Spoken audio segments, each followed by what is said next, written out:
President Trump will speak before Congress and the nation tonight as he weighs his options on Iran. Multiple sources have told CBS News the president is growing increasingly frustrated with limits on using force against Iran. CBS News reported that Trump was told any action against Iran wouldn't be a singular decisive blow and could lead to greater conflict. But the president denied those reports in social media, saying Joint Chief Chairman Dan Kane would not like to see war, but it's his opinion, I should say, that it will be easily won. Joining us now is General H.R. McMaster, CBS News national security contributor and former national security advisor to President Trump. Thank you so much for joining us today. We really appreciate your time and, of course, your expertise. So it seems like the president's advisors are trying to make sure he's measured about what he says, about what's to come with Iran and what could happen with Iran. But what is your take on that? Mugo, I think what you're seeing is some of the divisions maybe within the administration. This was leaked, it seems like, by somebody who is reticent or doubtful about the wisdom of striking Iran. But I think what's clear about this is that Dan Kane, the chairman, and the CENTCOM commander, they're giving the president best advice. And it's their job to think about what happens next. This is why I think, first of all, it's likely that the U.S. will strike. And it's likely that it will be a very significant strike, because what you want to do is take out with the means of retaliation that the Iranians have. This would be missile sites, missile capabilities, maybe the IRGC, the Islamic Revolutionary Guards Corps Navy, for example, that's been harassing our ships, their drone capabilities. And then I imagine, because what we're seeing is massive protests again in Iran across about 20 universities, 14 of them in Tehran. You're seeing the besieged brutally put them down again, using ambulances to deliver these besieged thugs into the middle of college campuses. So I think President Trump will move toward a strike for these reasons, with the objective, I think, of weakening the regime, taking out, again, its ability to hold its neighbors, its Arab neighbors and Israel hostage to this missile capability, and then also to make good. Remember on this pledge that he said that he has the protesters' backs, as they take on this theocratic dictatorship. So you said there that it's likely that the U.S. will strike Iran. So do you think there's any pressure right now inside Iran for them to make a deal with the United States? There is, but the problem is the ideology of this leadership. So Ayatollah Khamenei, who's 86 years old, he is permanently hostile, to the great Satan, the United States, Israel, and its Arab neighbors. And actually the regime has defined itself largely based on that hostility. And so they can't help themselves, Mugo, as part of the problem because of that ideology. And then also, their so-called red lines, they want to continue enrichment. There's no way in heck President Trump's going to sign up for that, because, of course, that was one of his major criticisms of the Iran nuclear deal in 2015. And Iran showed that was a big mistake to allow them to enrich, because they enriched to 60%. They were on their way to weapons-grade enrichment when we conducted the strikes against the deep-buried nuclear sites. And then also, the missiles are saying, hey, the missiles are off the table. Their support for terrorists are off the table. Really? I mean, after they lit the fire, the ring of fire around Israel on October 7th, 2023. So, Mugo, they just don't get it, And so this guy, Arachi, the foreign minister, he's the shop window, for the supreme leader and the Islamic Revolutionary Guards Corps. And of course, what's sad about this is, is the people who are suffering the most here are the Iranian people at the hands of this regime.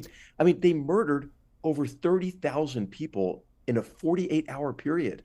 So there's a heck of a lot more that I think we could do, from the military perspective, but really outside the military perspective, diplomatically, financially, and the administration is doing this, really putting the economic constraints back onto the Iranian regime after the Biden administration made, I think, the poor choice of relaxing sanctions enforcement and allowing this kind of regime to get up off the mat after the maximum pressure campaign of the Trump 1 administration. I also want to ask you about this because we've reported about those warships that are now near Iran. It's been days now, and my question is, it's got to cost a lot of money, right? Just can the U.S. afford to have those warships out there for a longer period of time?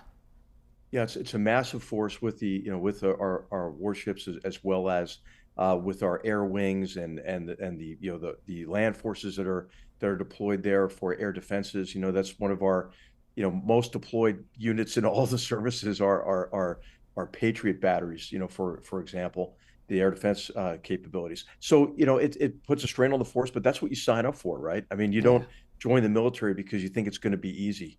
So our amazing servicemen and women are doing what our leadership tells them to do, and I'm sure morale's very high here. This is Iran has a lot of blood on their hands and a lot of American blood on their hands. They've been fighting a proxy war against us for 47 years.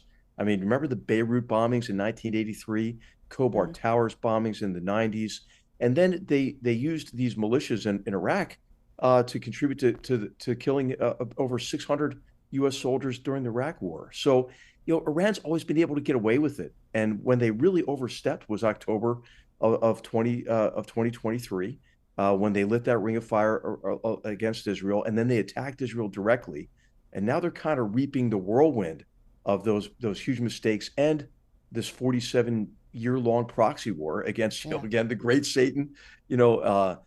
Israel, their Arab neighbors, and the West broadly. And I want to switch gears here and ask you about a different topic, because Defense Secretary Pete Hegseth, he is meeting with the CEO of Anthropic as the Pentagon uses Anthropic's AI model Claude.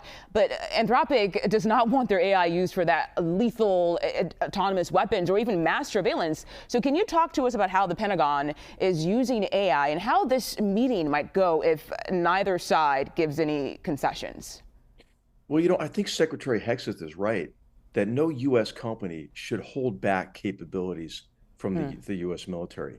I mean, hey, we are a democracy.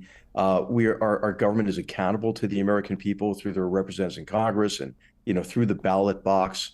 We have judicial review, as we've seen the Supreme Court rule against what they viewed as an overextension of executive authority. But what you don't want to do is not give your military the capabilities it needs to fight and win. I don't understand that logic unless they're saying, hey, we just need more time to make these tools safer. But the other juxtaposed story in the last 24 hours is how China has stolen so much of Anthropic's data. Yeah, yeah. So if you're trying to control a technology that's competitive in nature, you need all parties to the competition to sign up for those rules. Do you think China's going to sign up for them? Heck no. And if they do, they're just going to lie to you about it. So I think it's really important for us to maintain our competitive advantage. Remember the Project Maven kind of kerfuffle with Google about 10 years ago? When the employees walked out and said, hey, we're not going to help the military with artificial intelligence. Well, I think this has been a big shift toward more cooperation between the tech sector. And I think we have a lot of people to thank for that, but especially maybe Vladimir Putin, because it was that massive and brutal reinvasion of Ukraine. We're at the 4th anniversary today. That Americans realized, hey, gosh, we are in the right side of this. We are the good guys. We should give our military the capabilities we need. Yeah, great conversation. General H.R. McMaster, thank you so much for your insight today. We really, really appreciate your time. Great to be with you, Mugo. Thank you.